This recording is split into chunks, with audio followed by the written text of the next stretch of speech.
Bueno, entonces, como estamos grabando, son las 19:36 del día jueves 8 de abril y vamos a empezar con la clase teórica B de la teoría B de práctica profesional para desarrollar los últimos puntos de la unidad 4 de actuación en el marco de la ley de contrato de trabajo y afines.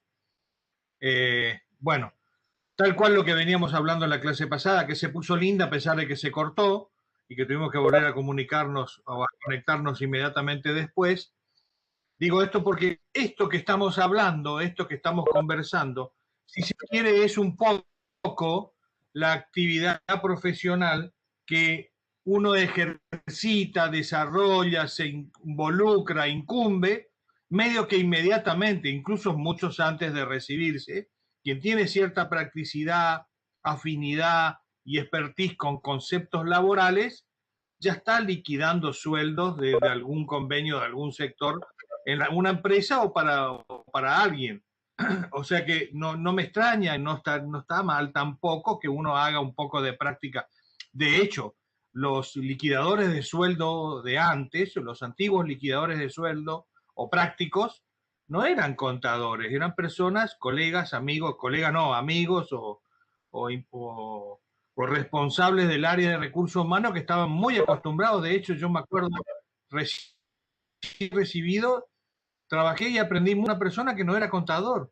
Estaba muy habituado a leer mucho, todos los convenios, estaba muy habituado al manejo de los convenios colectivos, de la ley de contrato de trabajo, y lo tenía muy bien analizado y los problemas los iba solucionando porque se presentan problemas de liquidación.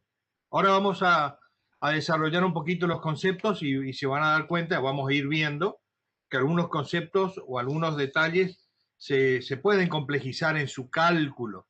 No se olviden que lo que estamos por hablar ahora es un poco la práctica de la liquidación de sueldo, sin tener o intentando no descuidar, digo bien, el tema de que si uno sabe liquidar, el día de mañana se supone sabe hacer las funciones del perito, porque usted el día de mañana como perito, lo vamos a ver más adelante, en el desarrollo de toda la materia y en los prácticos también, uno va a hacer una suerte de control o de liquidación o de reliquidación para evaluar si lo que uno liquida de acuerdo al saber y entender del perito estaba bien o estaba mal lo que otra persona antes de ahora lo hizo.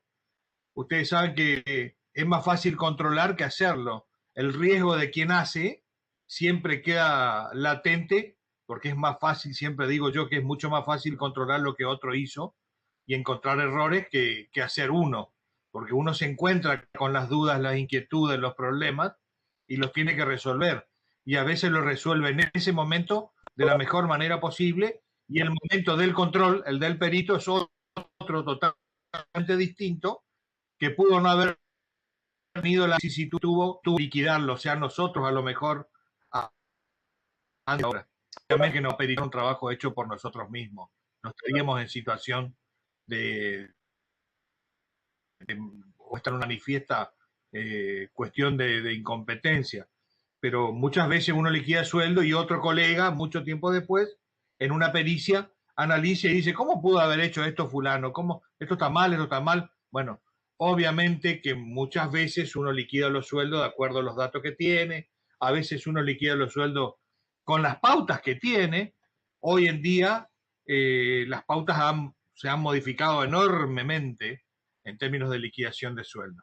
Dicho esto como forma preliminar, los conceptos con los cuales uno se enfrenta cuando tiene que liquidar los sueldos, generalmente, como dije en la clase del martes pasado, son conceptos vinculados a la remuneración, por lo tanto son remunerativos. Y si son remunerativos, automáticamente lo primero que se les tiene que venir a usted a la cabeza y a la mente y que se les quede siempre pegadito, que un concepto es remunerativo cuando está sujeto al pago de aportes y contribuciones.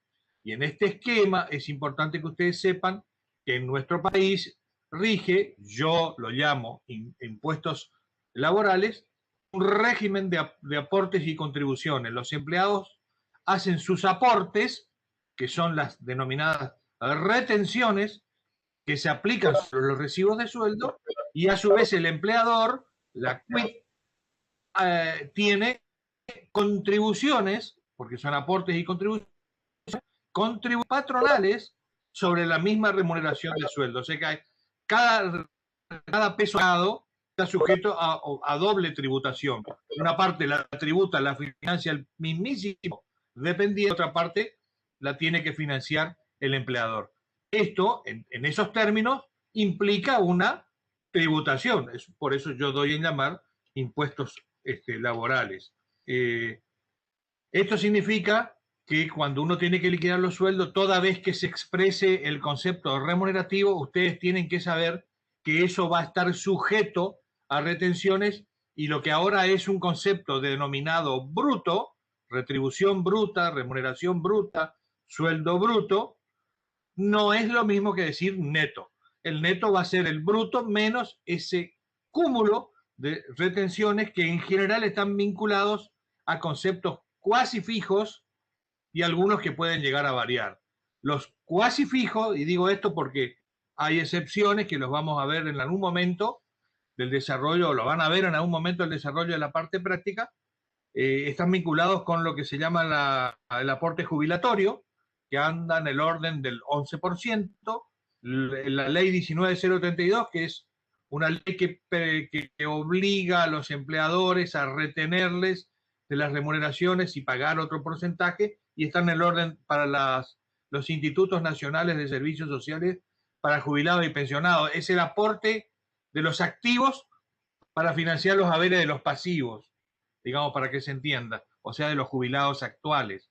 En un régimen de equilibrio, los pasivos por sus propios haberes, pero los activos por también los propios, aportan a una caja para que el día de mañana se jubilen. Ese porcentaje está en el orden del 3%. Hasta ahí venimos con el sistema de jubilaciones o jubilaciones y pensiones.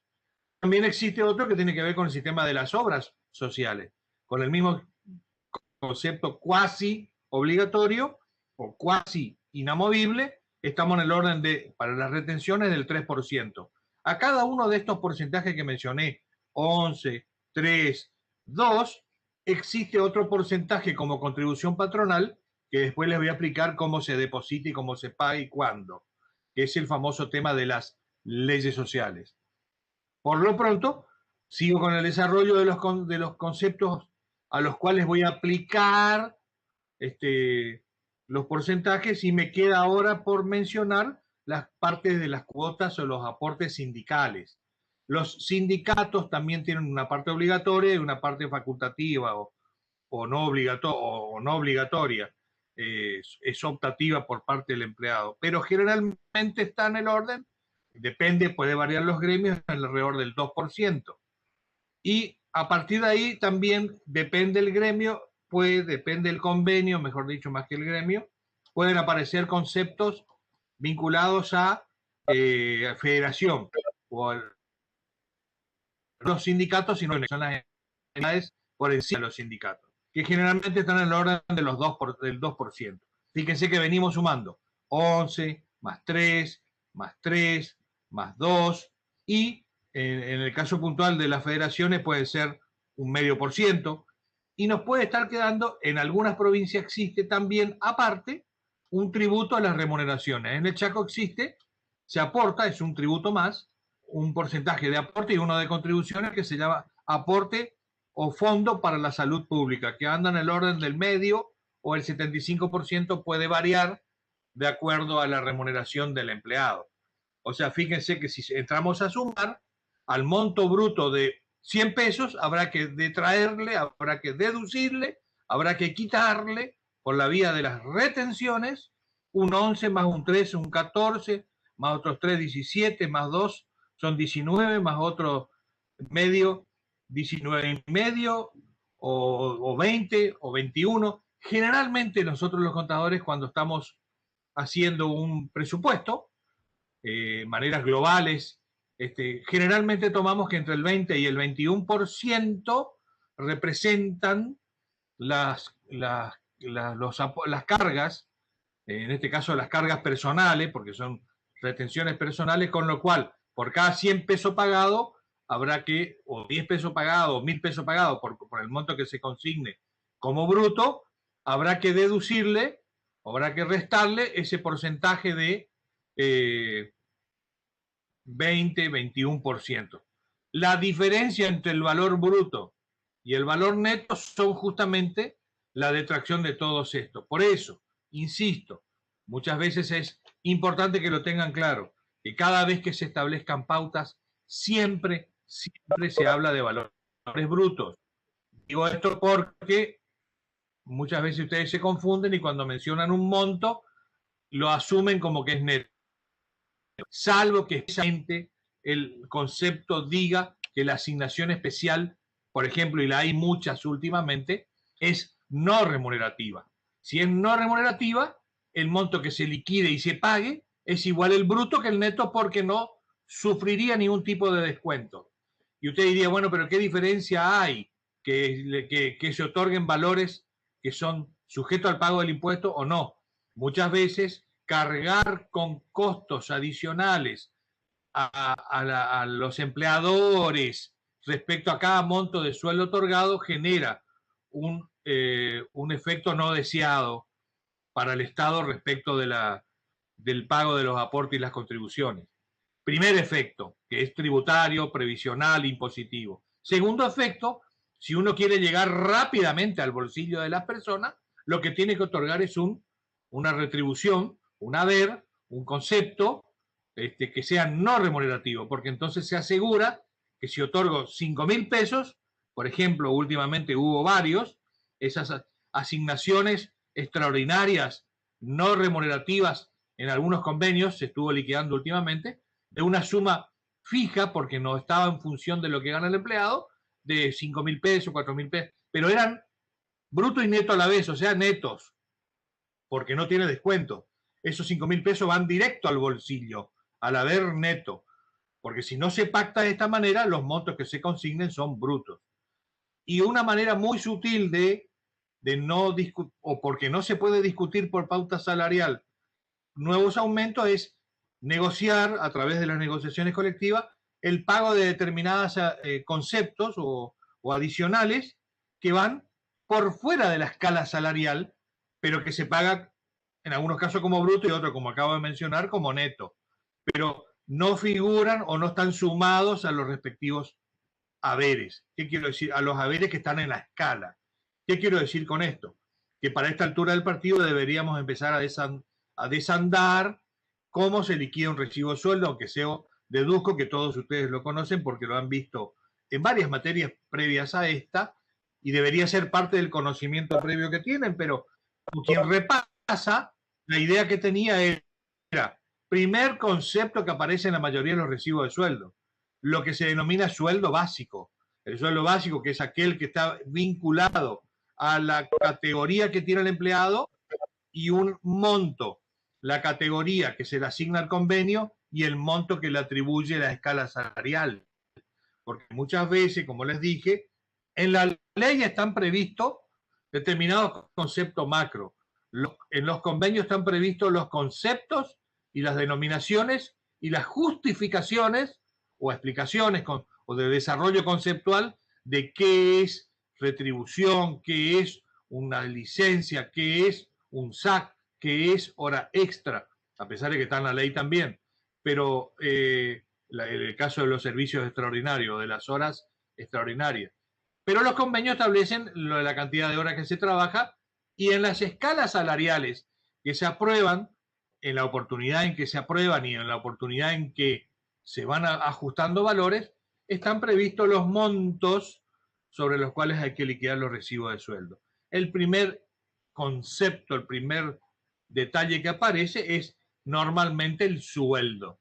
A menos que esa liquidación, supongamos para atribuir a un periodo, sea mensual, no sea una liquidación normal para ese dependiente, porque esté de licencia, por ejemplo, normalmente todos los recibos dice sueldo mensual y un monto. Y ese monto deberá tener en función de lo que la categoría prevé como remuneración mensual para ese empleado para ese periodo, de acuerdo a la tabla de la escala. A partir de ese desencadenante, de la liquidación del primer concepto del sueldo general mensual, que podría ser el sueldo básico en conceptos generales, pero o sueldo bruto en conceptos mucho más conceptuales, es el sueldo básico de la categoría de acuerdo a la categoría de revista, lo que diga las tablas de las tablas de remuneraciones. Se cuantifica y se pone el monto. Eso es bruto. A partir de ahí se desencadenan un montón de otros conceptos que también son remunerativos, que están vinculados algunos a la situación personal del empleado y otras a la situación en general del empleado. Porque en general del empleado, el sueldo mensual, si él no deja de cumplir determinadas, si él cumple determinadas pautas o no deja de permitir otra situación, le corresponde, de acuerdo a los convenios de que estemos hablando, el pago de determinados adicionales remunerativos, como por ejemplo el presentismo, el título y algunos otros adicionales que son, como bien dice la palabra, adicional, y son también del mismo carácter por el cual vienen, o sea, son adicionales remunerativos, o sea, están todos estos conceptos sujetos al pago de aporte y contribución. Sueldo, presentismo, adicional por título, adicional por la función, en algunos casos el fallo de caja, si cobra o maneja dinero.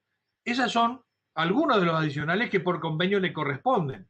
Otros le podrá corresponder también por el mero transcurso del tiempo. Un empleado que ha pasado y en los convenios está establecido que se va a liquidar un porcentaje adicional en el concepto antigüedad por el mero transcurso del tiempo, al sueldo básico en conceptos separados, antigüedad, presentismo, título, todos conceptos remunerativos. Les aclaro que hay un montón de situaciones que no puedo entrar a enumerar ahora porque seguramente van a ser motivo de desarrollo de prácticos, están vinculados con la forma en que se calculan, porque yo estoy mencionando en general conceptos, pero lo que todo el mundo debería preguntarse es, el concepto está, se llama así, ¿dónde está redactado y en dónde puedo sacar cómo se liquida? Porque de la procedencia del pago es una parte de las cosas que analizo. ¿Cuándo procede liquidar tal concepto? ¿Y cómo se calcula? Entonces, el rubro, el concepto antigüedad puede ser una suma fija por año, puede ser un porcentaje sobre la categoría de revista o un porcentaje sobre los haberes conformados. Y ahí aparece otra palabrita nueva, profe, que eso es haber conformado. Generalmente se suele denominar la palabra conformado a la sumatoria preliminar de varios conceptos que se van acumulando. Y ahí hay que tener algún grado de cuidado, porque algunos de los conceptos que la ley o los convenios establecen en la forma de calcular los conceptos remunerativos debe decir sobre dónde o sobre qué base se calcula.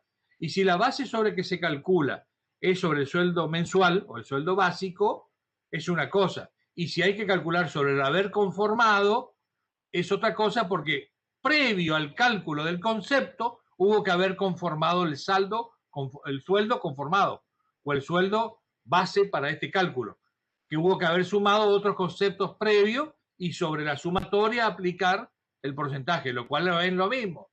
No es lo mismo aplicar el 2% sobre 10.000, porque 10.000 es el sueldo básico, que tener 10.000 más antigüedad, más presentismo, lo que fuera, y da 10.500 y que este valor del concepto del 2% vaya sobre los 10.500 y no sobre los 10.000. Entonces, el valor va a ser distinto. Esas pautas, esas prácticas... Una consulta. Ese sí. Sería, por ejemplo, el ejemplo de las horas extras no, el feriado, ¿no? Cuando usted tiene que liquidar, bueno, pueden aparecer un montón de estos conceptos. Yo los vengo desarrollando despacito, Sandra, para no confundirlos, porque requiere algún grado de análisis previo. Lo que quiero decir es, algunos conceptos se liquidan sobre el concepto básico común. Otros dicen que el valor va sobre la retribución del empleado. Y ahí empiezan las preguntas. ¿Qué es la retribución del empleado? ¿El sueldo básico solamente? ¿O el sueldo básico más los adicionales que viene cobrando normal y habitualmente. Bueno, va sobre la retribución que viene cobrando normal y habitualmente.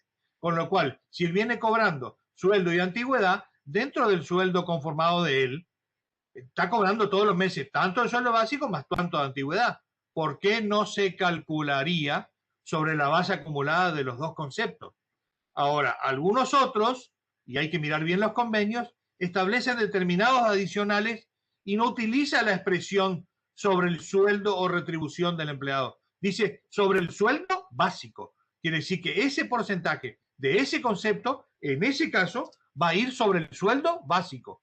Por eso esto requiere lectura pormenorizada, con mucho cuidado para quien está liquidando, cuando empiezan a aparecer esos tipos de adicionales, cotejar bien, mirar bien, analizar bien, rastrear bien cómo se calcula, sobre qué base. Primero, si procede. Y segundo, o sea, si es procedente liquidar el concepto, si están dadas las condiciones, porque hay algunos conceptos que están sujetos al cumplimiento de algo. Entonces, por ejemplo, en el caso de las horas extras, si no las hago no tengo por qué pagarlas, pero si el empleado las hace y están acreditadas, primero tengo que determinar la procedencia, luego tengo que determinar la base de cálculo, luego tengo que computar las horas, ver en qué momento se hizo, porque si las horas extras se hizo en un determinado momento de la semana, están grabadas con un incremento en un porcentaje. Y si están hechas en otro momento de la semana, por ejemplo, en un descanso hebdomadario de los domingos, están grabadas con un incremento más alto.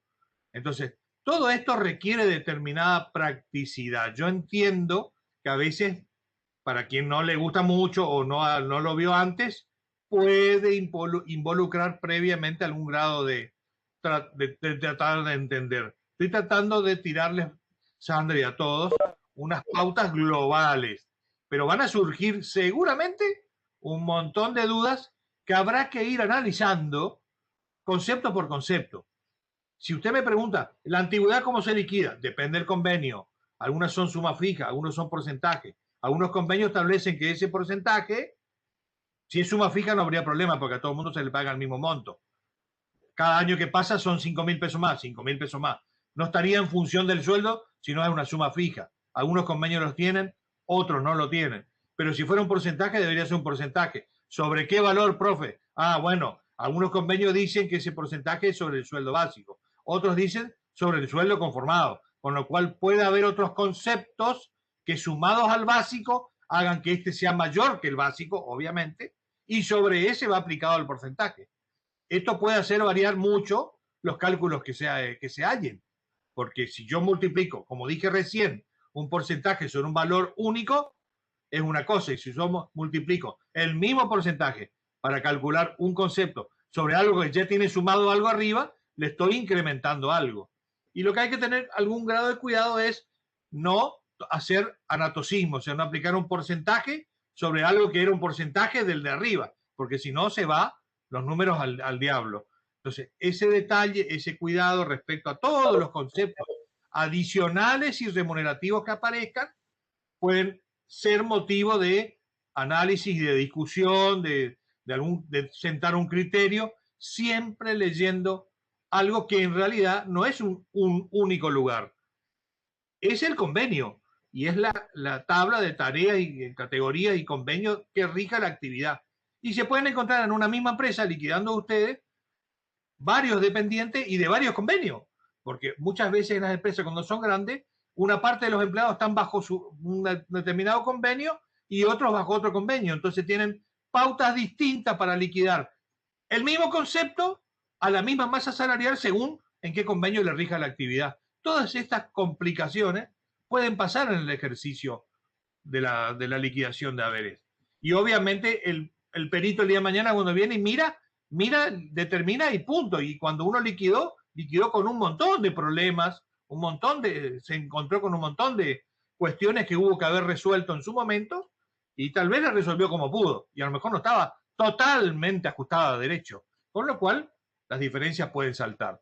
Pero bueno, uno trata obviamente de hacer o sentar un criterio. Mi opinión es, porque esto es práctica profesional, tener mucho cuidado, ir a la fuente y leerlo. Una vez que ustedes conforman en la primera liquidación para cada uno de los empleados de su cliente, todos los meses lo que va a variar es las novedades que tengan, porque una vez que uno conforma, por decirlo de una manera, la base de datos, todos los meses, salvo el análisis, insisto, de las novedades, el archivo maestro está.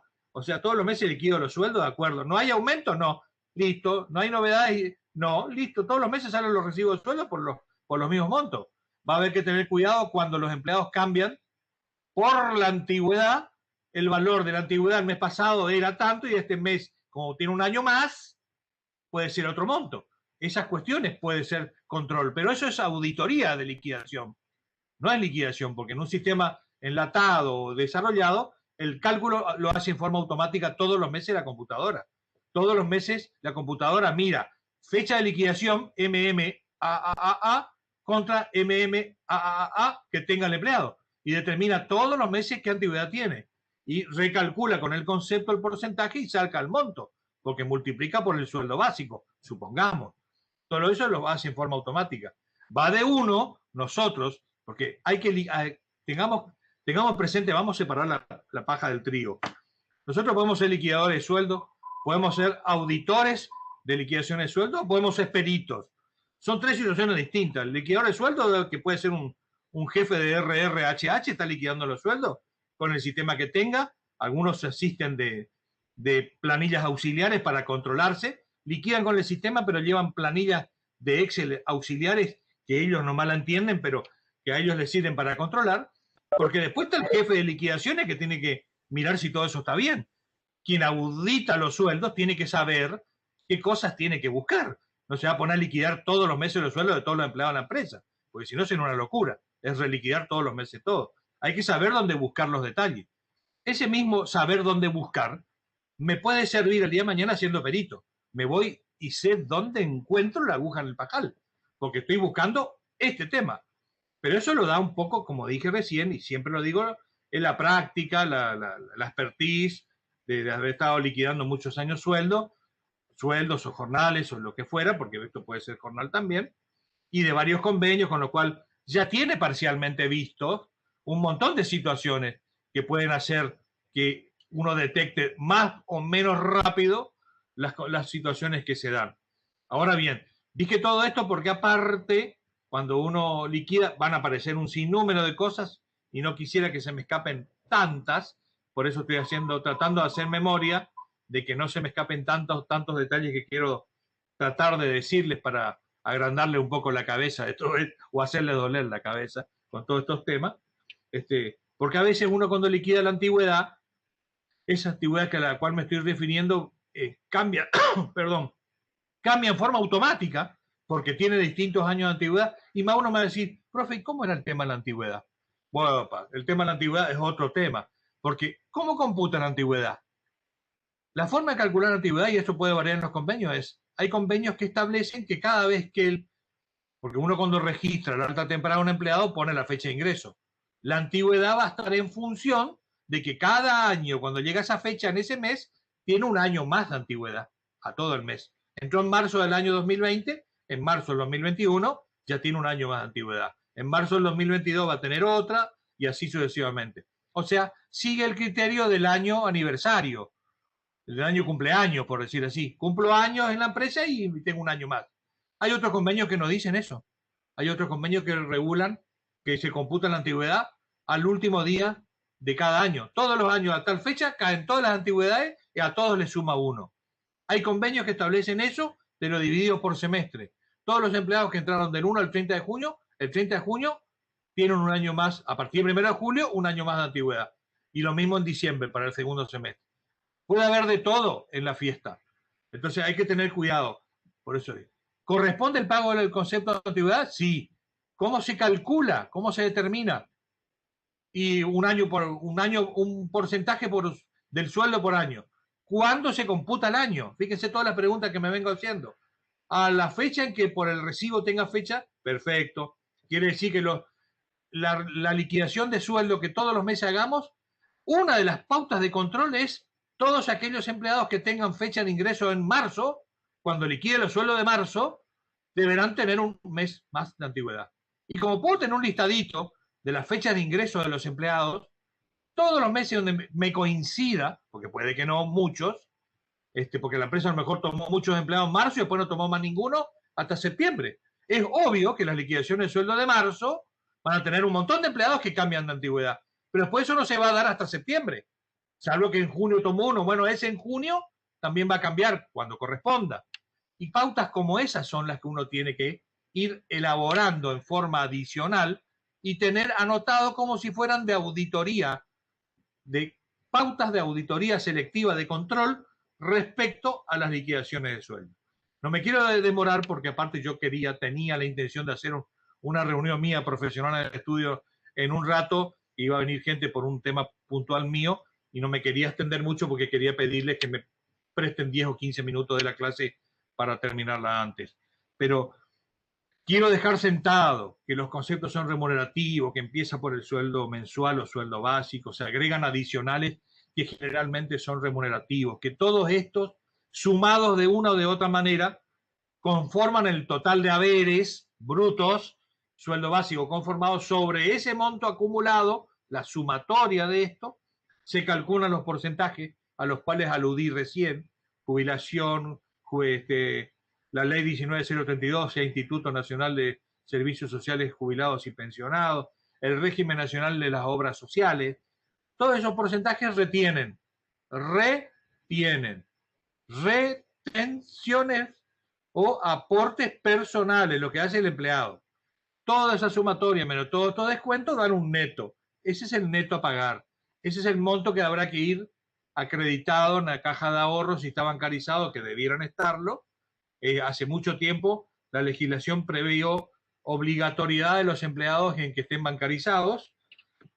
No obstante lo cual hay excepciones, porque la gente del trabajo agrario que está en el campo muchas veces no sabe ni dónde está el banco, con lo cual, estoy hablando del obrero del obraje, entonces muchas veces se autoriza el pago en efectivo, pero si no, normalmente la disposición de los fondos netos a cada uno de los empleados se hace a través de la quit, de la cuenta corriente de la quit del empleador directamente a las cajas de ahorro, cuenta corriente o caja de ahorro, a las cajas de ahorro de los dependientes, generalmente en el mismo banco, aunque muchas veces, porque hay convenios de haberes que los bancos le cobran a los empresarios para administrarle todo esto, subrepticiamente los tiene captado a todos los empleados, a los cuales le ofrece tarjeta de crédito, préstamos, ¿por qué? Porque les paga los sueldos, los tiene cautivos, esto hay que saberlo, y para el empleador es una ventaja, porque la otra alternativa es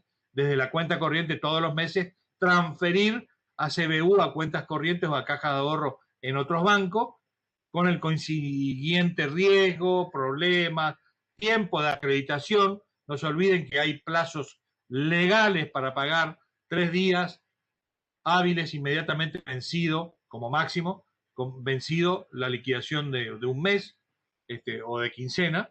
2, por eso dentro de esos plazos legales, estos temas están en la ley, están en toda la legislación, no quiero ponerme yo a explicar nada de derecho, sí de práctica profesional. Todo esto que mencioné son todos conceptos remunerativos. Algunos son de pago mensual, como todo esto que todos los meses estoy liquidando y yo pagando, pero pueden aparecer, todos me están escuchando hasta ahora, no me quedé hablando solito. Sí, sí, se lo escucha. Muy bien, gracias. Decía esto que son remunerativos, sigan apareciendo otros, pero que tienen otra periodicidad, tanto de liquidación como de pago. ¿A qué voy? Pueden aparecer otros que son absolutamente extraordinarios o eventuales. Por ejemplo, las horas extraordinarias. Todo un tema, las horas extraordinarias, de todo un régimen, como dije, en general, para no ponerme a liquidar, tienen una base de determinación que presupone ya haber cumplido como mínimo las 200 horas, y todo lo que exceda las 200 horas serían como extraordinarias, que depende del momento de la semana que se hagan, están grabadas al 50% de recargo o al 100% de recargo. ¿Esto qué quiere decir? Que si yo asumo que tengo 8 horas, abrir los convenios de trabajo, por 25 días de labor no considerando los descansos de los domingos hebdomadarios en general, 25 por 8 son 200.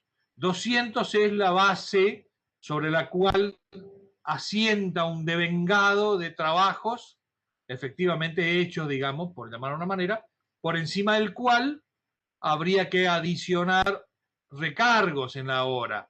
Una retribución normal dividido 200 me diría el valor de la hora normal de un empleado, supongamos, para calcular horas extras. Todo esto está escrito, está mencionado, es cuestión de sentarse y repasarlo, pero quería que quede un poco claro de dónde venía. Esto por el 1.5 quiere decir que este monto con un 50% son horas extraordinarias al 50%, las que se realizan después de un determinado horario durante la jornada de todos los días, pero que no pasen de las 13 horas del día sábado, porque 13 horas de los días sábados, todo el domingo a las 6 de la mañana, esas horas, como son del descanso hebdomadario, están grabadas al doble. La hora, el día, la hora que sea. Entonces uno, una vez que calculó esta base de cálculos, las grabó con un porcentaje adicional, lo que habrá que ver es ver cuántas horas hizo. Y esas horas en días, o al 50 o al 100, se hagan aparte del sueldo y de todos estos conceptos que dije. Y tienen la eventualidad del acontecimiento. Si se las hace y corresponde, se liquidan y se pagan. Por eso son remuneratorias, pero no son de régimen de pago mensual. Son eventuales. Si el evento se dio, se liquida y se paga. Si no se dio, no. Por otro lado, también aparecen otras que tienen que ver con algún concepto viejísimo que se dio en llamar sueldo anual complementario, aguinaldo, medio aguinaldo. La ley es vieja, desde la época de Alfonsín, y antes se liquidaba de una manera, pero la cuestión es que hoy, y hace un montón de tiempo esta parte, se llama mejor media remuneración de vengada del semestre. MMR, mejor media remuneración de vengada de S. MMRDS, mejor media remuneración de vengada en el semestre. ¿Esto qué es? El SAC. El SAC es un concepto remunerativo también, no es salido del mismo casillero, que se liquida y se paga con una frecuencia semestral.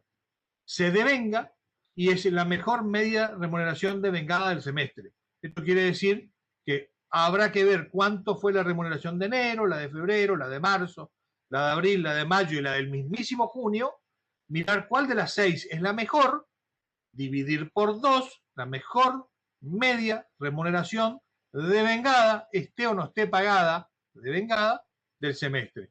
Si trabajó todo el semestre completo, corresponde el pago del 100% del concepto, en un concepto aparte en el recibo, también remunerativo.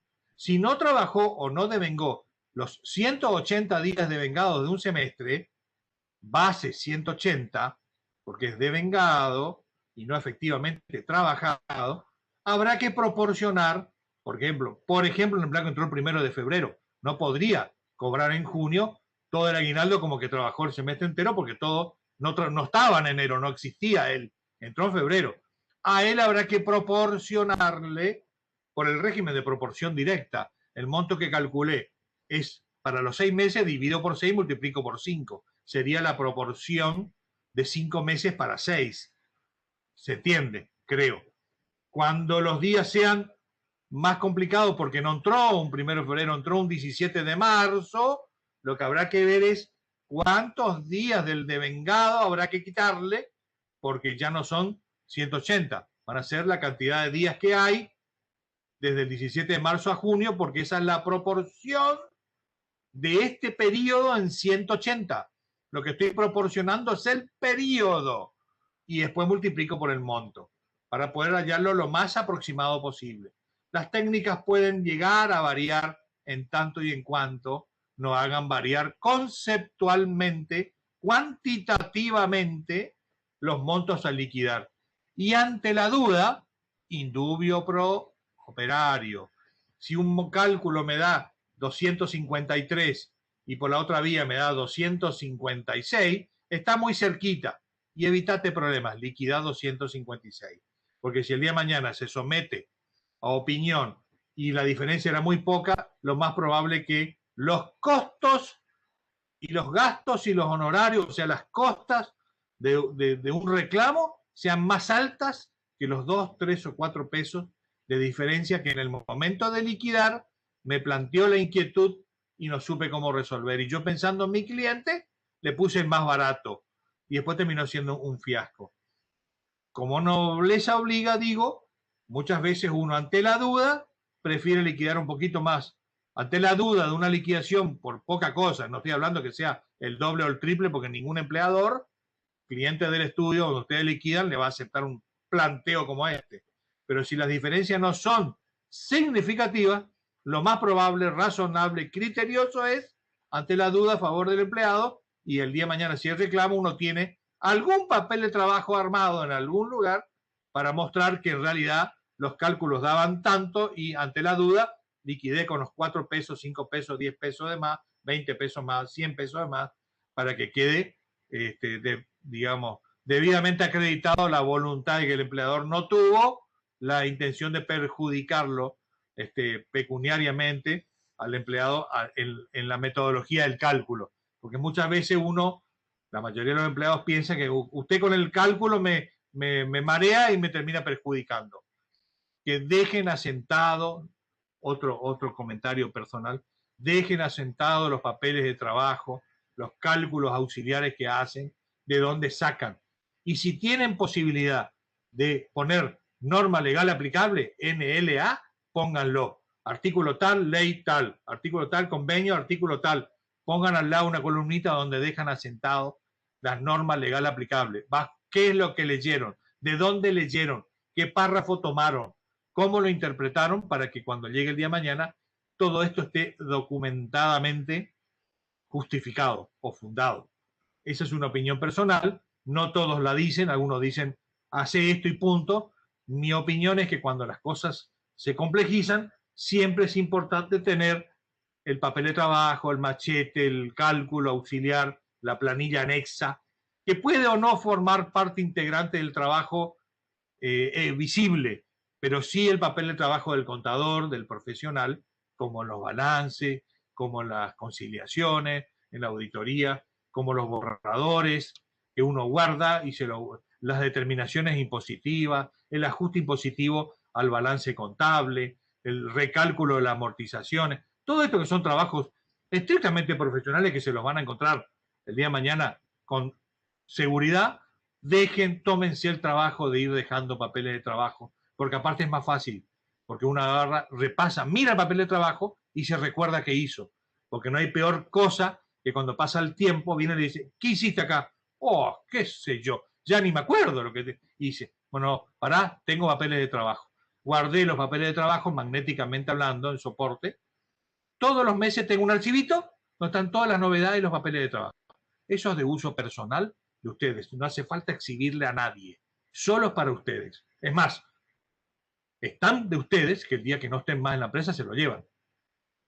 Estoy hablando del archivo, del soporte magnético, del respaldo documental, del trabajo profesional de ustedes.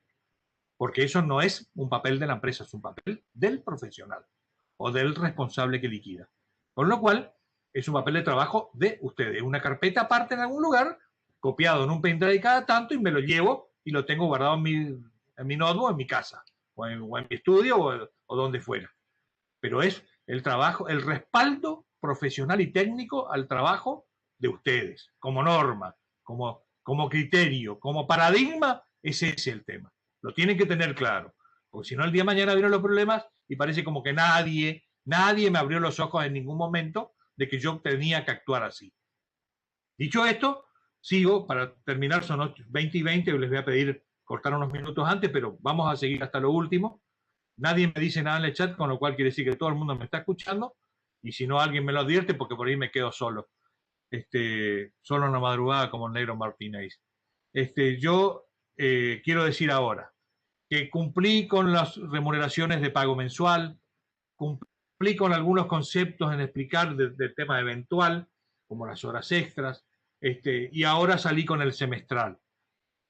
Pueden haber otros conceptos que tienen que ver con lo que está en el programa, que es el régimen licencia y compañía.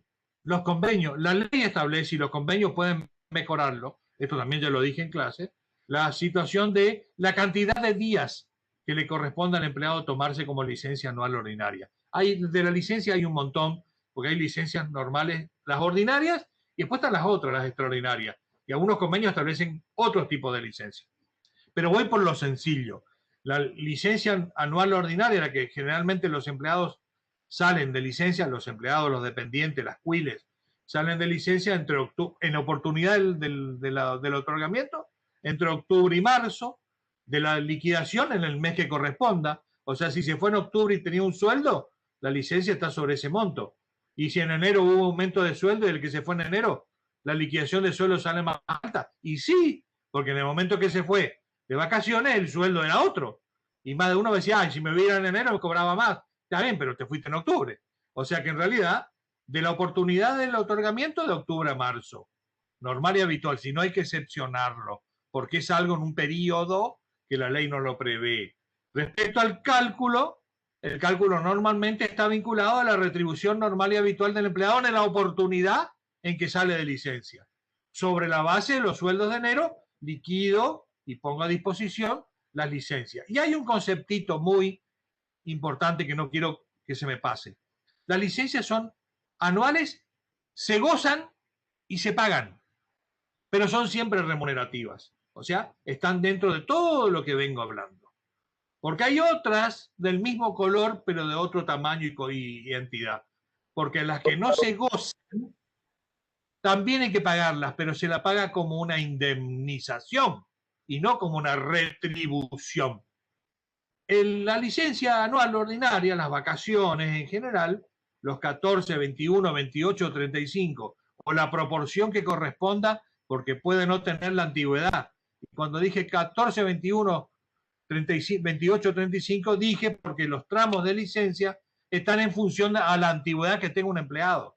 La antigüedad que tenga el empleado a un momento determinado, y hay que saberlo y los convenios pueden variar.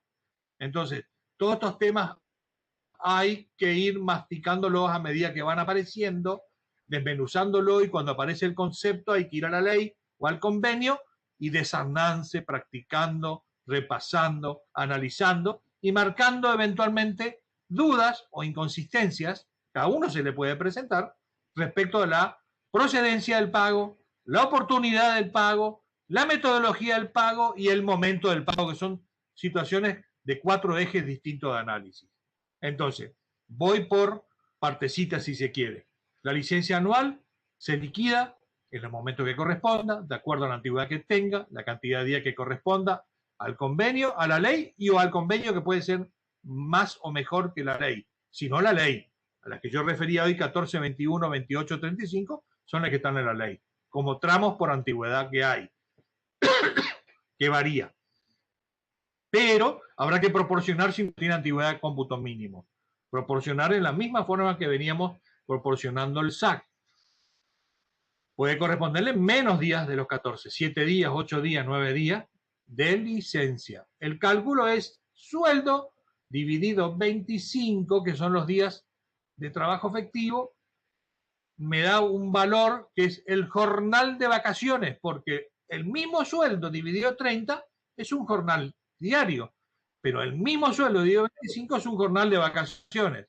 El jornal de vacaciones es lo que hubo de haberle liquidado al empleado para que se quede en la casa rascándose el higo, pero se lo tengo que pagar.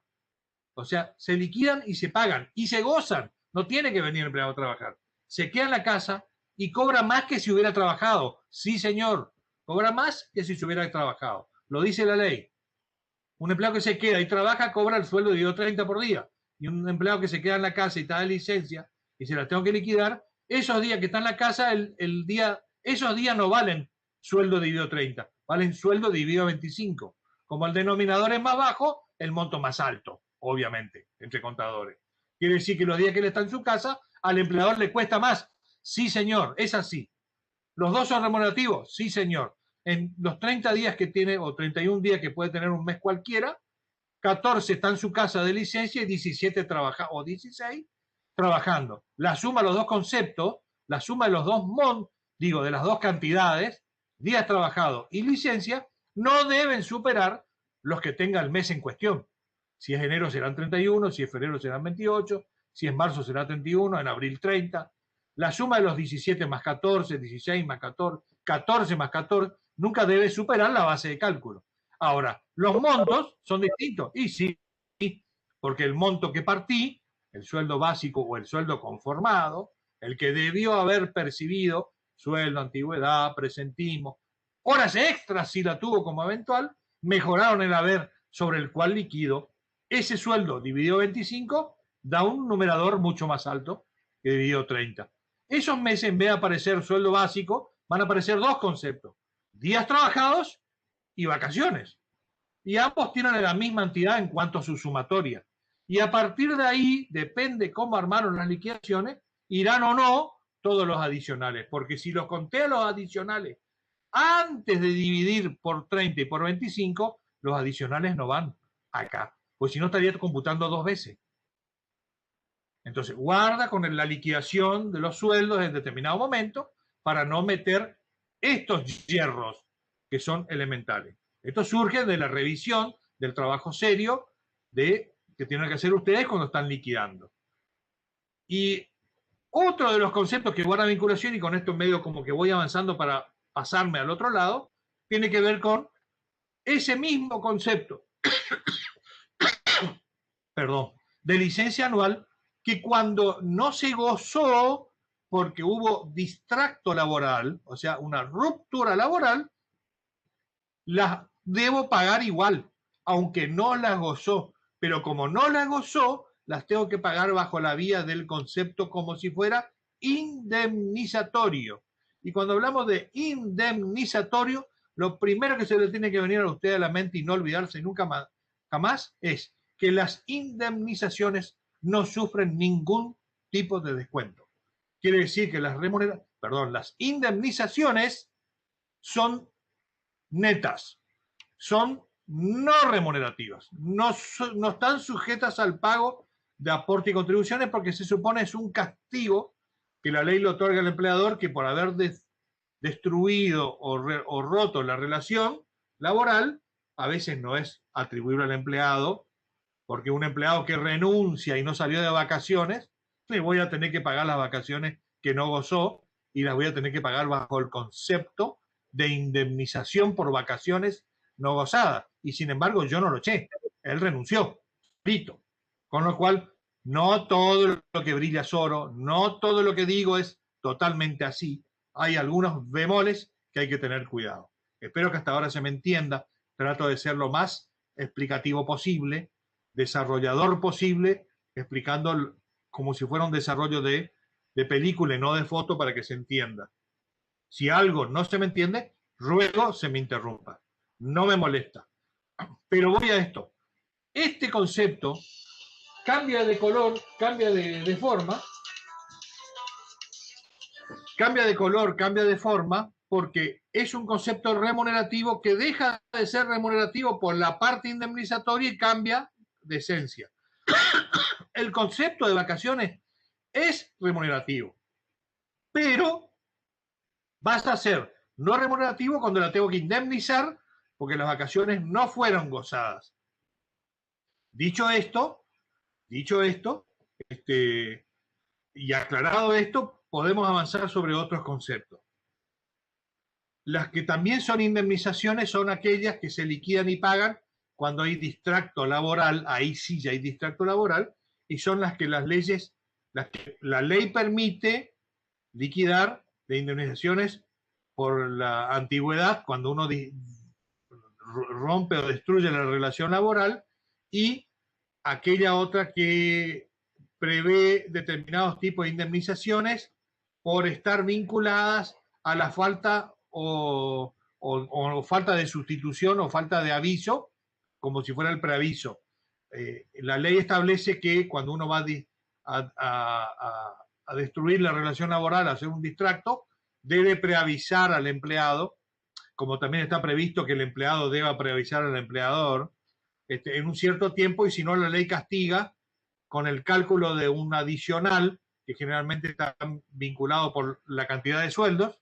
Los sueldos son los que normalmente, habitualmente, el empleado percibe, que habrá que ir sumando, y también tiene el mismo carácter que la indemnización principal, que son las del 245, 247 de la LST, que son las indemnizaciones que graban en función de la antigüedad del empleado. Un empleado con 20 años tiene 20 sueldos para cobrar, y si con esa antigüedad no se preavisó, tiene 2 meses de preaviso, o sea que de movida el despido de este empleado tiene 22 haberes para liquidarse sin descuento, en conceptos separados, uno indemnización del artículo 245 y el otro la indemnización por la falta o sustitución del preaviso, porque uno sustituye cuando lo paga, o lo preavisa. Si no lo preavisa, lo tiene que pagar. Y a su vez, en este momento en pandemia, rige un decreto de necesidad de urgencia donde hay imposibilidad manifiesta de despedir empleados, so pena de liquidar el doble de las indemnizaciones. El doble al cual me estoy refiriendo, que en un caso puntual como el que acabo de decir, usted despide en un momento como este un empleado con 20 años de antigüedad y le va a tener que liquidar los 20 más los 2 más otros 20, son 42 sueldos para poder despedirlo, independientemente de que encima la ley no solamente que prohíbe el despido, sino que le puede obligar, le puede exigir que lo vuelva a reincorporar, con lo cual pues, hay que analizarlo muy bien en este contexto, cómo se puede resolver este tema.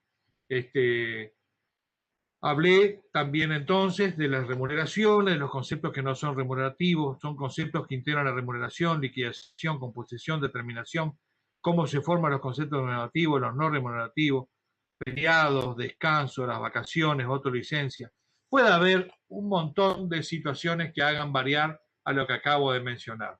Acá lo más importante es de que ustedes partan desde este preconcepto mirando la ley, mirando el convenio que corresponda y la tabla de las categorías y las pautas que todos los meses van a surgir para la liquidación de sueldo. Normal y habitualmente la tarea por donde pasa, en ir investigando un poquito por internet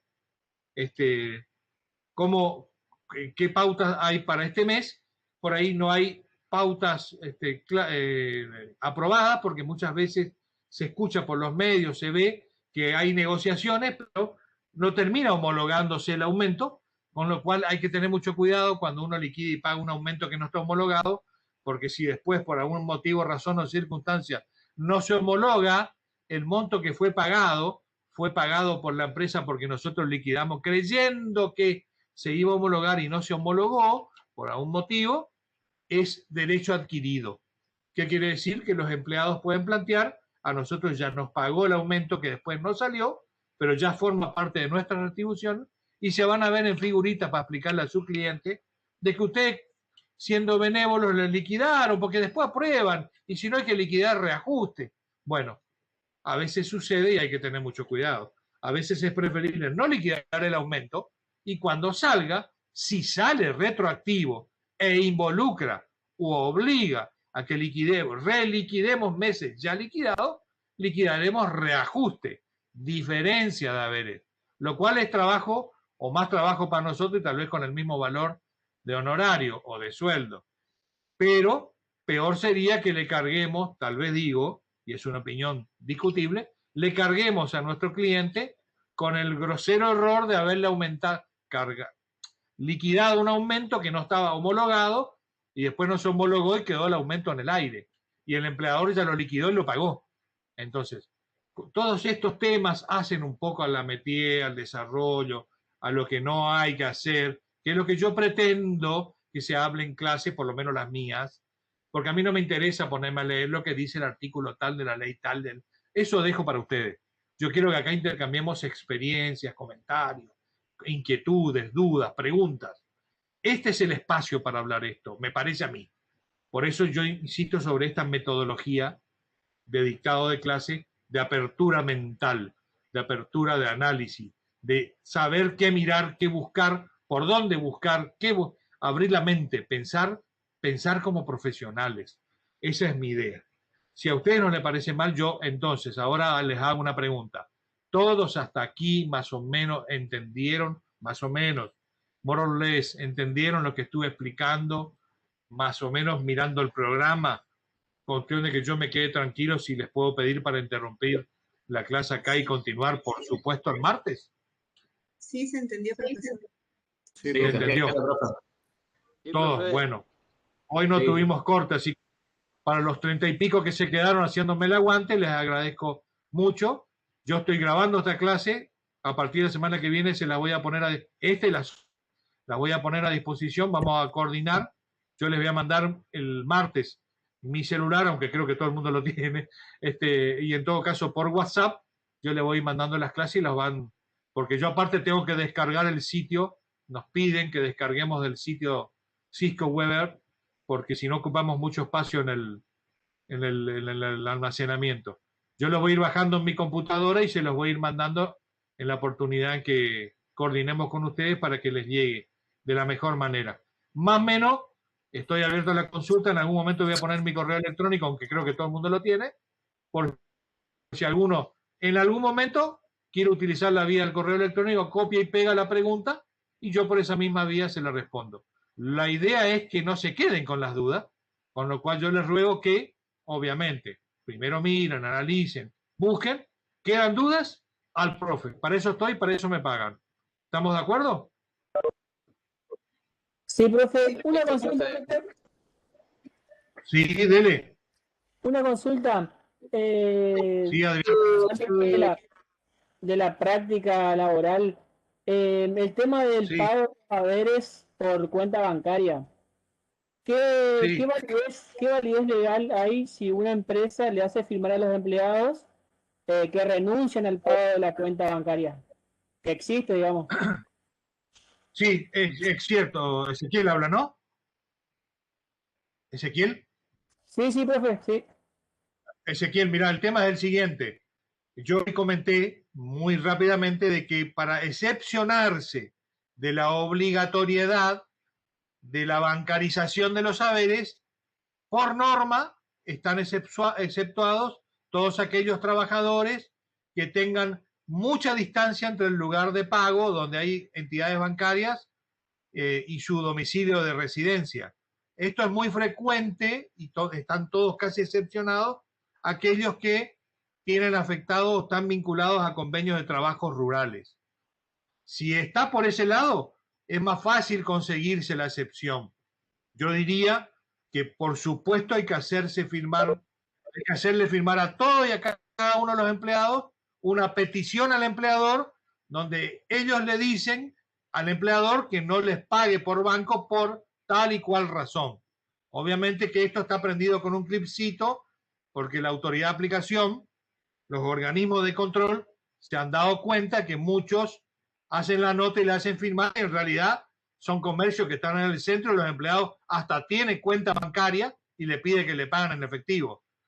Eso por ahí puede caer muy rápidamente.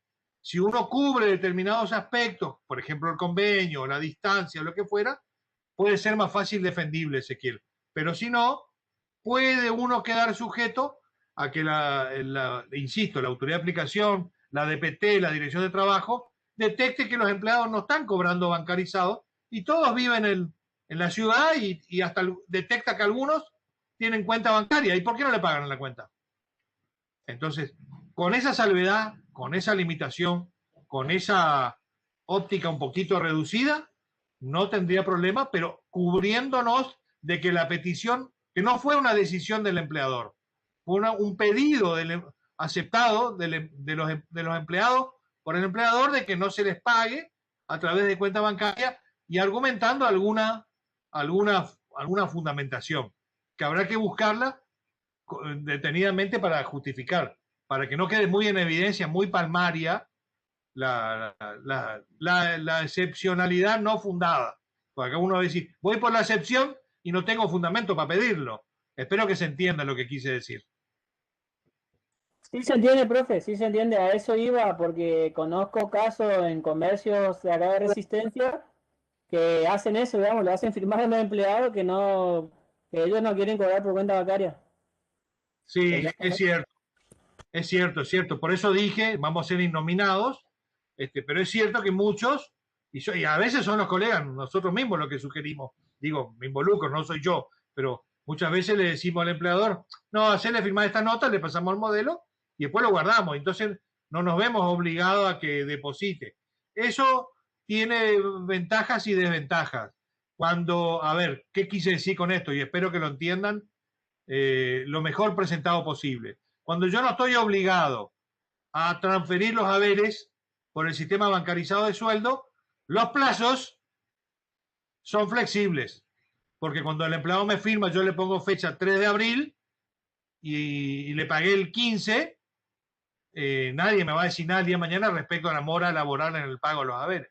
Ahora, si yo el día 3 no le transferí y le transferí el 15, ya estoy detectando, manifestando, exteriorizando una mora laboral en el mismísimo acto de la transferencia financiera del monto neto de los empleados. ¿Se entiende lo que digo?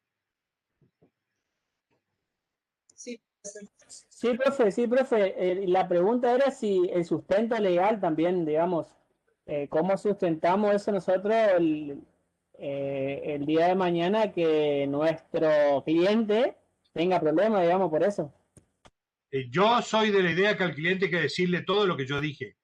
Mirá, yo te hago la nota, vos la hacés firmar, vos me la pasás a mí, yo le pido los sueldos, no te ves obligado a transferir, no le pidas la CBU, le pagás en efectivo por caja.